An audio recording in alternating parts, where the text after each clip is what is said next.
და ცოტა ხნის წინ მიხეილ სააკაშვილისა და ნაციონალური მოძრაობის 23 ნოემბრის მანიფესტის ტექსტი გავრცელდა სახელწოდებით რუსი ოლიგარქიან საქართველოს ტოტალური შეტევა სისტემაზე. ერთობის 11 პუნქტი კი ასე გამოიყურება. პირველი, ვარდების რევოლუციის იდეოლოგია ეფუძნება ქართველი ხალხის ძალისა და ბრძოლის უნარიანობის უსაზღვრო რწმენას და ევროპული კურსის ურყეობას. მეორე, თითოეული ადამიანი პატივსცემს სხვის უფლებებსა და თავისუფლებებს. თავისუფლება ეროვნული სიძლიერის წყაროა, პარტიების და ხელისუფლებაც საზოგადოების ინსტრუმენტია თითოეული მოქალაქისთვის კეთილდღეობისა და დაცულობის მისაღწევად და არა პირიქით. მესამე პუნქტი, სახელმწიფო მუშაობს მთელი ხალხისთვის და არა პრივილეგირებული მცირე ჯგუფისთვის. კორუფცია და ნეპოტიზმი ჩანაცვლდება მერიტოკრატიით, ესე იგი შედეგი მიიღწევა შრომით და ნიჭიერებით. ახალგაზრდებს შეეძლებათ საკუთარი კარიერის განვითარება და წარმატების მიღწევა საკუთარ სამშობლოში და თითოეული ადამიანის პოზიციას ხმას და ბედს გადამწყვეტი მნიშვნელობა ექნება. მეოთხე პუნქტში წერია თანაბარი უფლებები, თანაბარი სამართალი და თანაბარი შესაძლებლობები უნდა კონდეს ყველას განურჩევლად ეთნიკური წარმოშობის, რასის, სარწმუნოების, ასაკისა და სქესისა. მეხუთე პუნქტი, ვკითხულობთ, ნებისმიერი ფორმის ოლიგარქია არის ქართული სახელმწიფოს და მოქალაქეთა კეთილდღეობის მტერი. საქართველოში ხელისუფლება მიტაცებულია რუსი ოლიგარქის მიერ, რომელიც ანადგურებს ერის ბუნებრივ სტრუქტურას, ლამობს ქართული მებრძოლის სულის ჩანაცვლებას, უმწეობისა და მონობის სულისკვეთებით. ახლავე თუ არ გავთავისუფლდით მისი მარწუხებისგან, საქართველოს შეიძლება გაქრეს, ამიტომ ჩვენ სისტემაზე ტოტალურ შეტევას განვახორციელებთ. საქართველოს განვითარების გზა უკლებლივ ყველა რეგიონის წინსვლაზე გადის, წერია მე-6 პუნქტში. ტერიტორიული მთლიანობის აღდგენა არის ჩვენი სახელმწიფოს მთავარი მიზანი, ეს არის მე-7 პუნქტის მთავარი არსი. მერვე პუნქტში წერია, რომ სახელმწიფო არ დაუშვებს მიგრანტების უკონტროლო შემოდინებას და ქართველების სამშობლოში დასაბრუნებლად შექმნის პირობებს, მათ შორის უზრუნველყოფს უცხოეთში მყოფი ქართველების პოლიტიკურ პროცესში აქტიურად მონაწილეობის მიღებას. მე-9 პუნქტში ჩვენ ვკითხულობთ, ერთიანი ნაციონალური მოძრაობა გაატარებს დემოგრაფიული მდგომარეობის სწრაფი და მკვეთრი გაუმჯობესებისთვის საჭირო სახელმწიფო პოლიტიკას.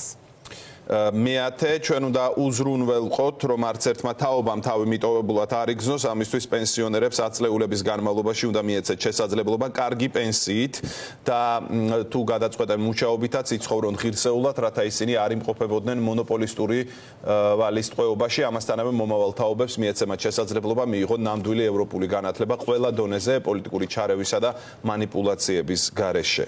და მანიფესტის ბოლო მე-11 პუნქტში წერია, პარტიის ყველა გადაწყვეტილება ეფუძნება პარტიის წევრების უშუალო ჩართულობას. პარტიის ყველა ორგანოს და საარჩევნო სიების შედგენა, ისევე როგორც მთავრობის წევრების კანდიდატურების დამტკიცება უნდა ხდებოდეს პარტიის წევრების კენჭისყრის გზით.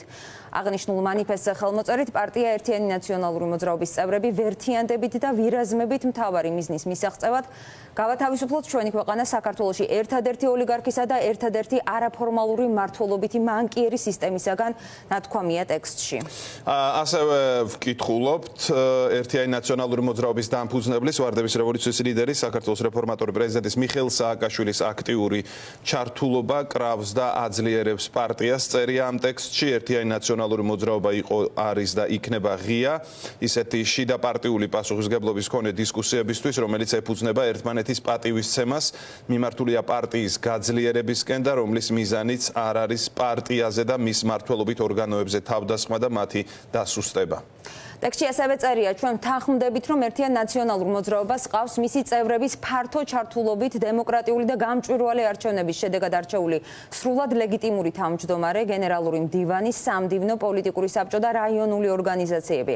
ერთიანი ნაციონალური მოძრაობა მიხეილ სააკაშვილის ლიდერობითა და ფართო ლეგიტიმაციის მმართველობითი ორგანოებით ემზადება საქართველოსთვის გადამწყვეტ 2024 წლის საპარლამენტო არჩევნებში გამარჯვების მოსაპოვებლად. ჩვენ ასევე სრულად მივესალმებით პარტიულ ორგანიზმში მუდმივად მიმდინარე ჯანსაღ ცოცხალ პროცესს, რომლის შედეგადაც ჩვენი ძველი თუ ახალი თანამებრძოლები პარტიის ფუნქციონირების ზემოთ აღნიშნული პრინციპების დაცვით გადაინაწილებენ მეტ პასუხისმგებლობას როგორც პოლიტიკური საბჭოს, ისე პარტიის მმართველობის სხვა რგოლებში. ამ მანიფესტზე ხელმოწერით ვადასტურებთ, რომ ჩვენი საქმიანობა მიმართული იქნება შიდა პარტიული ერთიანობისა და ძალების კონსოლიდაციისკენ. გაგახსენებთ, რომ ეს არის მანიფესტი, რომელიც ნაციონალური მოძრაობისა და მიხეილ სააკაშვილის სახელით ცოტა ხნის წინ გამოქვეყნდა. საინტერესოა, უკვე დაიწყება ხელმოწერები და ვინ მოაწერს ამ მანიფესტს ხელს, მიხეილ სააკაშვილმა მოუწოდა ყველას ერთიანობისკენ.